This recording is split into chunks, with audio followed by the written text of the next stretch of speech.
तुमचं relationship healthy आहे की अनहेल्दी, ह्या काही गोष्टींवरनं तुम्ही हे नोटीस करू शकता. तर ऐका हा.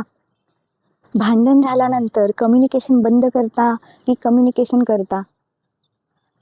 कम्युनिकेशन केलात तर तुमचे मिसअंडरस्टँडिंग होणार नाही, आणि कम्युनिकेट केला नाहीत तर भांडणाचं रूपांतर मिसअंडरस्टँडिंगमध्ये होतं.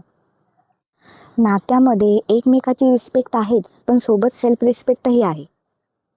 कम्युनिकेशन क्लिअर आहे, ना की त्याला कळत नाही का, तिला कळत नाही का, असं नाही आहे. मला हे हवं आहे आणि मला हे चालणार नाही, असं बोललं जातं.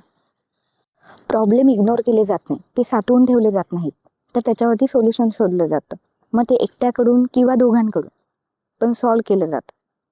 रिलेशनशिप टिकवण्यासाठी परफेक्ट पार्टनरची नाही तर मॅच्युरिटीची गरज असते, आणि छोट्या छोट्या गोष्टी समजून घेण्याची गरज असते. नातं कधीही मोठ्या गोष्टींनी, मोठ्या वादांनी तुटत नाही. नातं तुटण्याचं कारण असतं छोटे छोटे इश्यू, छोट्या छोट्या गोष्टी ज्या साठवून ठेवलेल्या आहेत. त्याचा मोठा पहाड कधी होतो किंवा त्याचं मोठं तळं कधी होतं हे समजत नाही. खुश राहा, आनंदी राहा, एक चांगलं हेल्दी रिलेशन डेव्हलप करा. श्री स्वामी समर्थ.